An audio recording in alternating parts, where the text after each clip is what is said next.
Mga kapatid, ang ating liturhiya ngayon ay nagre-remind sa atin na tayo ay mga anak ng Diyos. Every time we go to church and celebrate the Holy Mass, there is always a reminder, very specific, very particular, special reminder for each one of us.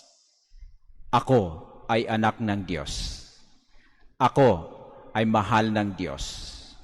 Ako ay may buhay dahil ang Diyos ng buhay, binigyan ako ng buhay. Otherwise, saan tayo kukuha ng buhay? Ngayon, alam ko na every time I go to church and celebrate Mass, aking iaalay sa Kanya o inaalay sa Kanya ang aking buhay. Dahil ito nga ang aking alam. Ang buhay ko ay nanggaling sa Kanya. Kailangan ibalik ko sa Kanya. Ito ang aking dasal. Alam niyo mga kapatid, may problema tayo sa buhay natin. O maraming problema sa buhay natin. Pero ang pinakamalaking problema ito, forgetfulness, na tayo ay anak ng Diyos, na ang ating buhay ay galing sa Kanya, na dapat ang ating buhay ay ialay natin sa Kanya. Hindi lamang tuwing tayo magsimba, kundi every day, araw-araw, hindi lamang araw-araw, kundi in every second of our life. Dahil hindi natin alam kung kailan babalik ang anak ng Diyos. Sabi nga ni Jesus, ang pagbabalik ng Diyos o anak ng Diyos o anak ng tao, walang nakakaalam. Katulad ng magnanakaw, darating na lang, hindi natin alam. Bakit may nakilala ba kayong magnanakaw?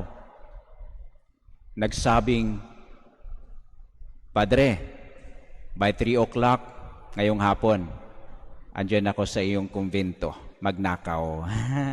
Wala, di ba? So ganun ang sabi ni Jesus. So kailangan always prepared tayo. Hindi natin alam kung kailan kukunin ng ating Panginoon ang buhay na ibinigay niya sa atin. Ibig sabihin, always prepared. And that always prepared is my awareness ng aking buhay na bigay ng may kapal, ng aking buhay na aking iaalay sa Kanya. Mga kapatid, masama man tayo? Well, masamang tao man tayo, importante na tanggap natin ang Panginoon at alam natin na siya ay loving God, merciful God. Huwag nating kalimutan yan. We are always sinners. The fact that we are human beings in this world, palagi tayong makasalanan. Yes, ang ating pagkatao, may pagkukulang, pagkakamali, pagkakasala. Pero despite that, we are also aware of the mercy of God. Ito ang pinakamaganda. Kasi kung wala yung awareness ng mercy of God, love of God, holy presence of God, sigurado sa ating pagkamakasalanan, alam na natin saan ang ating buhay mapunta.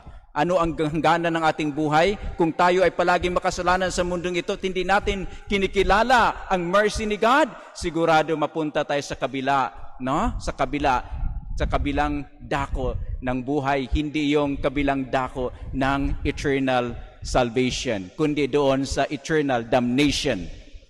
Mga kapatid, dalawa lang naman ang destination ng ating buhay. Yung buhay, destination niya is eternal salvation, paraiso ng Panginoon, no? Yun ang para sa mga tao katulad natin, makasalanan, pero kinikilala ang kapangyarihan ng pag-ibig ng Diyos. Yes, papatawarin niya tayo, papasukin niya tayo sa Kanyang kaharian. And that is our eternal life. Kaligtasan natin yan. Pero kung ayaw natin, palagi lang tayong sa mundong ito, gumagawa ng masama, no? At hindi natin kinikilala ang Diyos, ang Kanyang pag-ibig, sigurado doon tayo sa Gehenna. Yung sinabi ni Kristo, Gehenna, in Hebrew, eternal fire. Ibig sabihin sa ating common language, impyerno. Ayaw natin doon. Kaya mga kapatid, ibalik natin ang ating kalooban o kalooban sa kalooban ng Diyos. Yes, i-embrace natin ang ating Panginoon na nagmamahal ng todo-todo sa atin. Ang kanyang pagmamahal hindi lamang yung nandyan sa hangin, kundi ang kanyang pagmamahal ay konkretong pagpapakita na siya ay kasama natin. Yun sa pamamagitan ng kanyang bugtong na anak na si Jesucristo. At si bugtong na anak si Jesucristo, hindi lamang nagsasabing mahal ko kayo in word, but in action. Anong ibig sabihin yan? Tinanggap niya ang sufferings, ang pains dito sa ating sanlibutan. At tinanggap niya pati ang kamatayan. At dyan sa kamatayan sa krus, yan natin makikita ang ating kaligtasan, ang pag-ibig ng Diyos, ang kanyang pagmamahal. That's why the Holy Cross, the cross of Jesus, is no longer the sign of sin or suffering or death. It is the greatest sign of the greatest love of God. Tanggapin natin si Kristong nagpakamatay para sa ating kaligtasan. Yun ang pagmamahal ng Diyos. Kaya sabi ng ating first reading, kung ang isang tao ay makasalanan, pero nagbalik loob sa Panginoon, mamatay siya. Mamatay man siya, yes, dahil ang ating katawan ay nanggaling sa lupa, babalik sa lupa. Kailangan nating mamatay. Ibig sabihin, kailangan nating iwanan ang mundong ito upang tayo makapasok sa buhay na walang hanggan sa pamamagitan ng kamatayan at resurrection ni Jesucristo. Mga kapatid, napakaganda. Yes, pero ang isang tao na alam niya wala siyang kasalanan, hindi siya gumagawa ng kasalanan, okay, righteous, pero nag-iba ang kanyang isip, no? Gumagawa na siya ng kasalanan. Mamamatay siya sa kanyang kasalanan. Sinasabi ko sa inyo, sinasabi ni Kristo, o sinasabi ng Diyos, ang tao na may pananampalataya o bumabalik sa kalooban ng Diyos, hindi mamatay. Hindi mamatay dahil ang totoong buhay ay ang kaluluwa, ang espiritual na buhay, hindi itong katawan na babalik sa lupa. Yes. Di ba may kanta? Nagmula sa lupa, nagbabalik sa kusa, ang buhay mo sa lupa nagmula. Ganyan. Itong buhay, bio. Sa Griego, bio. Mga biologists natin, alam nila yan. Kasama ng mga doctors of medicine, mga nurses natin, nagdadissect sila ng human bodies or animal bodies. Nakikita nila may sistema doon, may structure. Buhay yan. Pero, lupa lamang yan. Ang totoong buhay ay yung spiritual, yung zoe sa Griego ding ibig sabihin, spiritual life, yun ang galing sa Panginoon. Anong ibig sabihin ng spirit? Espiritu ay hangin. Espiritu ay hangin, wind o air. Yes, nanggaling sa Panginoon yan dahil ang Panginoon nung ginawa niya ang tao galing sa putik, may porma ng putik, ngayon hiningaan niya. Ruah. Ruah. In Hebrew, ibig sabihin, breath. Hininga ng Diyos ang totoong buhay. Ang ating totoong buhay, hindi mamatay, dapat babalik sa Panginoon dahil ito ay nanggaling sa Kanya. Hindi mamatay dahil ang Diyos natin hindi mamatay. Yes, kaya kailangan natin kasama ang Diyos sa ating paglalakbay upang tayo magkaroon ng buhay na walang hanggan. Kaya ibalik ko kayo kay Kristo na ibinigay niya tudong-tudo ang kanyang buhay gratuitously and totally diyan sa krus na iyan. Kaya tanggapin natin si Kristo kahit tayo makasalanan, tayo magkaroon ng kaligtasan, buhay na walang hanggan. Kaya sabi ni San Pablo sa second reading, masaya ba kayo sa inyong pagtanggap kay Kristo? Di ba na tinanggap ninyo si Kristo sa pamamagitan ng aking preaching? Yes, I preach to you the gospel of that man who died on the cross and rose from the dead for our salvation. Tinanggap ninyo ang aking preaching. Ibig sabihin, tinanggap ninyo si Kristo. Masaya ba kayo dyan? Kung hindi kayo masaya, you have to re-examine your life. And then magbalik loob sa Kanya. Tanggapin si Kristo. Kung masaya man kayo kay Kristo, okay, tuloy-tuloy ang laban. Tuloy-tuloy ang ating paglalakbay, ang ating buhay sa mundong ito. Ang meaning ng ating buhay, ating paglalakbay, ating pamumuhay ay nakasalalay lamang sa Kanya. That man who died again, who died on the cross and rose from the dead for our salvation. Napakaganda yan. Kaya tayo mga kapatid, we start to re-examine our life now. Sino ba tayo sa dalawang anak ng Ebanghelyo? Tayo ba ang nakatatandang anak o yung pangalawa? Yung unang anak, sinabi ng kanyang ama, anak, sige, pumunta ka sa farm, magtrabaho. Magtrabaho ka doon, okay? Sabi ng unang anak, ayaw ko itay. Ayaw ko po, ayaw ko. Pero, He changed his mind. Pumunta siya. Kahit sinabi niyang ayaw ko, pero pumunta siya. Tahimik na pumunta at nagtrabaho. Yung isa naman, sinabi, opo itay, pupunta pa ako doon. Pero hindi pumunta. Ngayon ang tanong ni Kristo sa Ebanghelyo, sino sa dalawa ang sumunod sa kalooban ng kanyang ama? Ang sagot naman, yung una. Ngayon, ang tanong ay sa ating buhay, sino tayo? Yung unang anak o yung pangalawa? Ala po, kailangan na natin mag-exam ngayon o examine na natin ang ating buhay ngayon. No? Ngayon, tingnan natin. Yung dalawang anak kasi, pwede natin i-interpret yan sa context ng time ni Kristo. Ano ang context doon? Mayroon tayong tinatawag na mga saserdote o nakakatanda sa bayan. Sila yung mga leaders. Pag saserdote or priest o pari, sila yung mga matatanda sa bayan. Hindi yung matatanda sa edad, kundi matatanda sa leadership. Ibig sabihin, may tungkulin sila sa bayan. No? Ngayon, nauna sila. In what sense nauna sila? Nauna sila sa kaalaman. Dahil may alam sila sa salita ng Diyos, may alam sila sa batas ng Diyos, may alam sila sa Mosaic o batas ni Moises, may alam sila lahat.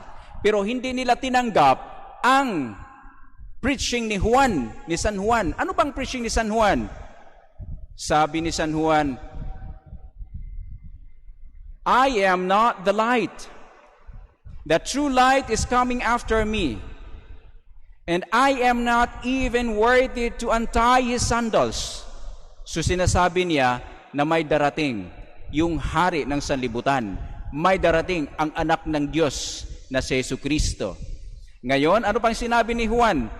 Diyan si Jesus, after ng kanyang bautismo doon sa Jordan o River Jordan, sabi ni Juan, sinabi niya sa mga tao, nakita ninyo?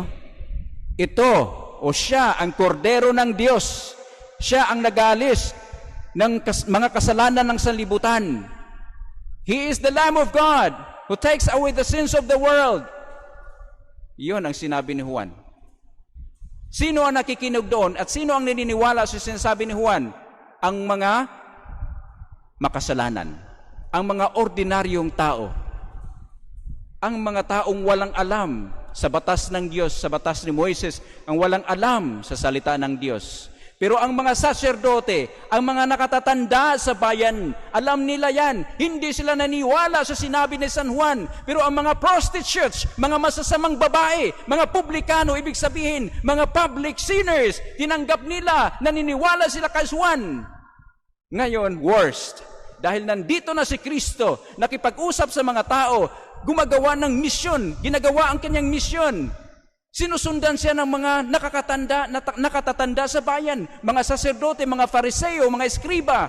Anong ginawa nila? Sumusunod sila kay Kristo, hindi to be a followers of Christ, kundi para pakinggan si Kristo upang siya ay i-false accuse. Yes, para patayin.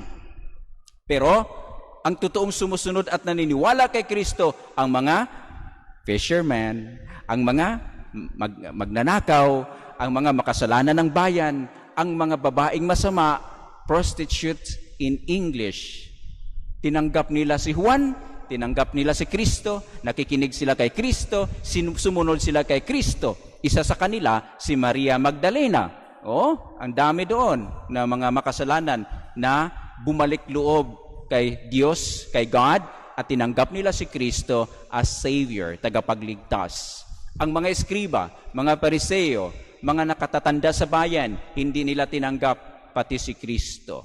Kaya ang sabi ni Kristo, ang mga publikano, sinasabi ko sa inyo, at ang masasamang babae, mga prostitutes, mauuna pa sa inyong pasakop sa kaharian ng Diyos, sa paghahari ng Diyos, sapagkat naparito sa inyo si Juan, ipinakilala ang matuwid na pamumuhay, pero hindi kayo naniniwala sa kanya. Ngayon, nandito na ako. Ang sinasabi ni Juan, ang pinipreach ni Juan, nandito na ako sa harapan ninyo. Hindi pa rin kayo naniniwala sa akin. Yes, ako ang tagapagligtas. Pero sila, anong ginagawa at sinasabi nila? Sino ka? Di ba anak ka ni Jose na Karpentero? Di ba anak ka ni Maria dyan na Nazaret? Sino ka? Bakit gawin mong Panginoon ang buhay mo para sa mga taong ito? Ayun. Kaya ngayon, tanungin natin ang ating sarili ulit. Sino tayo? Makasalanan na tumanggap kay Kristo? O feeling righteous na hindi naniniwala kay Kristo? Bahala na po kayo.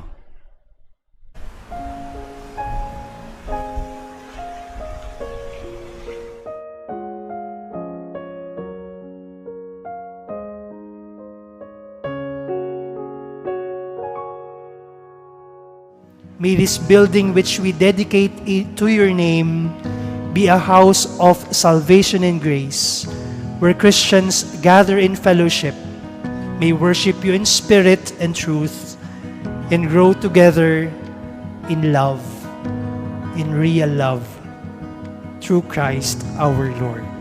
Amen. Maraming salamat po at magandang gabi sa inyo lahat. Mga kaparokya, mag-like at subscribe na po sa ating official YouTube channel, www.youtube.com/hfprojas, at i-follow na ang ating Facebook page, www.facebook.com/hfprojas. Maraming salamat po mga kaparokya.